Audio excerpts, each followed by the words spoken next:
Assalamualaikum warahmatullahi wabarakatuh.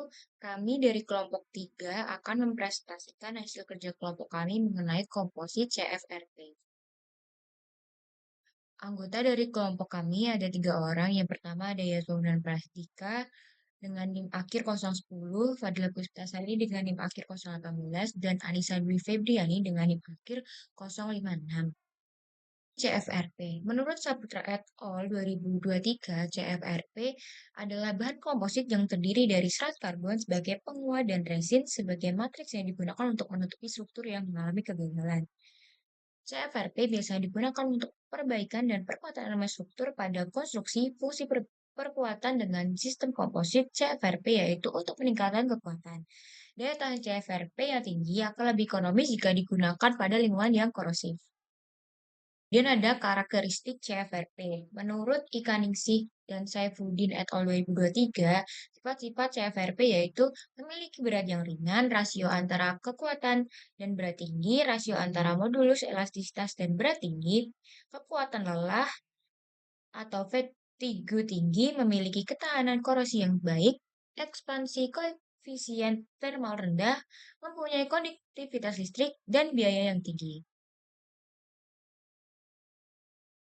Pengolahan CFRP. Secara kimia, menurut Mars dan Rodriguez F. 2006, pengolahan CFRP secara kimia meliputi 1. Persiapan prokursor. Bahan baku utama serat karbon umumnya berasal dari poliakrilonilin, pan, pitch, atau rayon. Pan dipanaskan secara oksidatif pada suhu 200 sampai 300 derajat Celcius untuk membentuk struktur ladder polimer yang stabil. Yang kedua ada karbonisasi. Proses pemanasan lanjut pada suhu 1000 sampai 2000 derajat Celcius dalam atmosfer inert untuk menghilangkan unsur non-karbon H, O, dan N. Hasilnya adalah serat karbon dengan kandungan karbon lebih dari 90%. Yang ketiga ada perlakuan permukaan kimia. Oksidasi serat karbon direndam dalam larutan asam nitrat atau kalium permanganat untuk meningkatkan adesi dengan matriks polimer.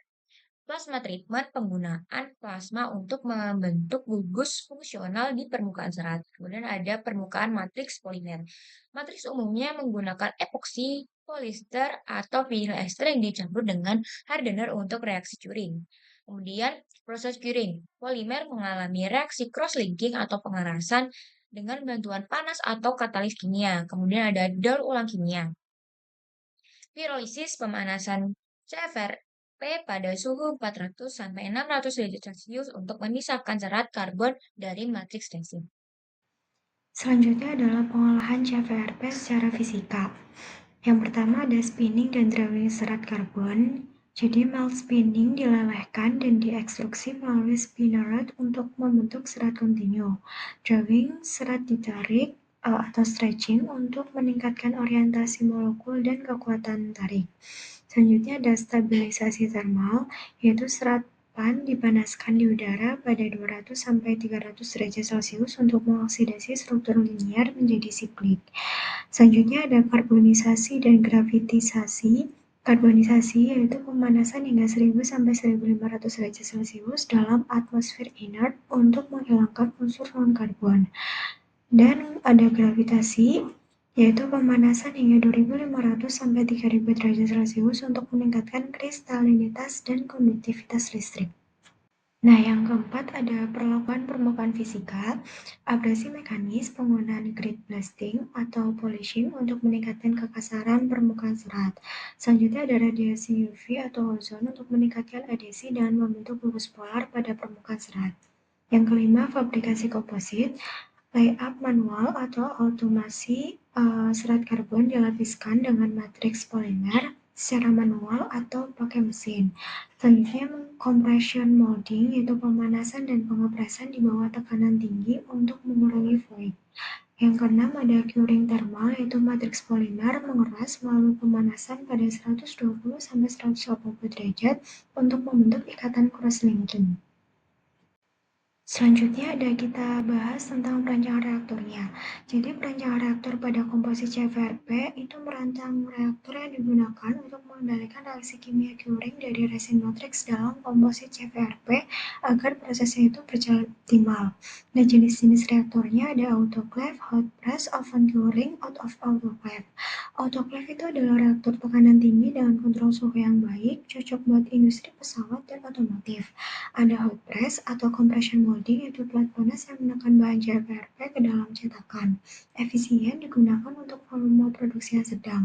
Ada oven curing, yaitu reaktor yang sederhana tanpa ada tekanan eksternal. Ada out of autoclave, yaitu alternatif selain penggunaan autoclave, menggunakan vacuum baking dan oven yang lebih murah dan cocok untuk aplikasi struktur yang ringan. Selanjutnya ada parameter desain reaktor. Yang pertama, kapasitas termal untuk mempertahankan suhu curing, biasanya itu 120-180 derajat. Lanjut ada laju pemanasan, yaitu 2-5 derajat Celcius per menit. Kontrol tekanan, khusus untuk autoclave, biasanya itu 6-7 bar, dan waktu residensi yang cukup lama. Nah, tadi kan sudah dibahas tentang macam-macam reaktor. Nah, sekarang kita mau bahas salah satunya, yaitu reaktor autoclave. Jadi, bagian-bagian dari reaktor autoclave yaitu autoclave door, yaitu pintu masuk utama untuk memasukkan cetakan atau mold CVRP ke dalam ruang curing. Nah, ini tuh harus dikunci rapat untuk menjaga tekanan dan suhunya tetap stabil. Ada mold, yaitu tempat untuk meletakkan material CVRP untuk mempertahankan bentuk. Ada head source untuk memanaskan udara atau fluida dalam autoclave hingga suhu curing. Lanjut ada heat exchanger untuk pemanasan dan pendinginan secara bertahap. Ada air circulation fan, yaitu memastikan sirkulasi udara panas itu berjalan merata di seluruh ruang curing.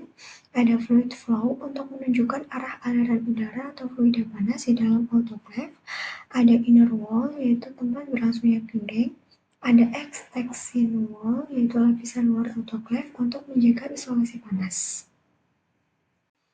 Selanjutnya, jika CVRP menjadi bahan utama di dalam satu reaktor, maka yang pertama itu CVRP tahan korosi. Nah, material ini tuh nggak mudah rusak oleh bahan kimia korosif seperti asam, basa, atau garam, sehingga mengurangi kebutuhan pelapis tambahan. Ada kekuatan tinggi dengan bobot yang ringan. Nah, CVRP ini memiliki rasio kekuatan terhadap berat yang unggul, ideal untuk reaktor portable atau aplikasi yang perlu pengurangan beban struktural. Yang selanjutnya ada desainnya itu fleksibel, jadi CVRP dapat dicetak dalam berbagai bentuk kompleks untuk mengoptimalkan distribusi panas atau aliran fluida. Yang keempat, isolasi termal dan listrik, yaitu sifatnya yang non-konduktif, membuatnya cocok untuk aplikasi yang memerlukan insulasi panas atau perlindungan dari arus listrik. Selanjutnya adalah perancangan reaktor. Jika CFRP menjadi bahan utama suatu reaktor, kekurangannya adalah yang pertama, ketahanan suhunya terbatas. Matriks polimer pada CFRP biasanya hanya stabil hingga 150 sampai 300 derajat Celcius, sehingga tidak cocok untuk reaktor bersuhu sangat tinggi tanpa modifikasi. Kedua, pemenuhan terhadap radiasi. Paparan radiasi neutron atau proton dapat melemahkan struktur polimer, membatasi penggunaannya di reaktor nuklir. Yang ketiga yaitu biaya produksinya yang tinggi. Proses pembuatan CFRP lebih mahal dan rumit dibandingkan bahan konvensional seperti baja atau aluminium. Yang keempat, yaitu keterbatasan tekanan. Untuk aplikasi bertekanan tinggi diperlukan penguatan tambahan atau kombinasi dengan material lain. Selanjutnya yaitu termodinamika. Menurut Okugawa et al. Pada tahun 2023, termodinamika pada CFRP berkaitan dengan proses curing resin yang melibatkan perubahan energi selama reaksi kimia dan transfer panas. Saat resin mengalami curing, terjadi reaksi eksotermik yang melepaskan panas, sehingga suhu dalam material meningkat. Pengelolaan suhu ini penting agar curing berlangsung merata dan terhindar dari deformasi atau ketidakseragaman curing. Parameter yang berkaitan dengan termodinamika proses curing itu yang pertama energi aktivasi E1 dan E2, yaitu nilai energi aktivasi tertentu yang diberikan. E1 yaitu 8,07 kali 10 dan E2 yaitu 7,78 kali 10 Joule per mol. Kemudian kapasitas panas spesifik atau C, yaitu nilai kapasitas panas spesifik untuk bahan tertentu adalah sekitar 8,07 kali 10 pascal joule per kilogram kali K, yang menunjukkan banyaknya energi yang diperlukan untuk menaikkan suhu. Kemudian ada reaksi eksotermik, reaksi cooling yang menghasilkan panas, yang merupakan aspek penting dari termodinamika karena mempengaruhi suhu dan kestabilan proses. Kemudian ada laju perubahan suhu per waktu, DT dan PT, yaitu menjelaskan tentang perubahan suhu selama proses curing yang dipengaruhi oleh laju reaksi dan transfer panas dalam sistem. Selanjutnya ada kinetika reaksi. Kinetika reaksi pada komposit CFRP menjelaskan laju dan mekanisme reaksi kimia saat resin mengalami curing atau pengerasan. Kinetika reaksi curing CFRP mengikuti model kinetika ganda yang melibatkan dua reaksi warna utama. Yang pertama reaksi primer atau inisiasi dan propagasi awal. Itu berlangsung cepat terjadi setelah gugus epoksi bereaksi dengan gugus amina membentuk alkohol sekunder. Terjadi setelah resin dan H-primer dicampur dengan reaksi seperti ini. Epoksi ditambah NH2 menjadi CH dan kurung OH, CH2 dan NH. Yang kedua ada reaksi sekunder atau cross-linking. Jadi setelah jaringan awal terbentuk, nantinya akan menentukan kekakuan dan kekuatan mekanik dari komposit. Terjadi ikatan silang yang nantinya membentuk jaringan kompleks. Gugus OH yang terbentuk dari reaksi primer bereaksi dengan epoksi lain. Dengan reaksi epoksi ditambah OH menjadi ether linkage. Berikut adalah daftar pustaka yang kami gunakan.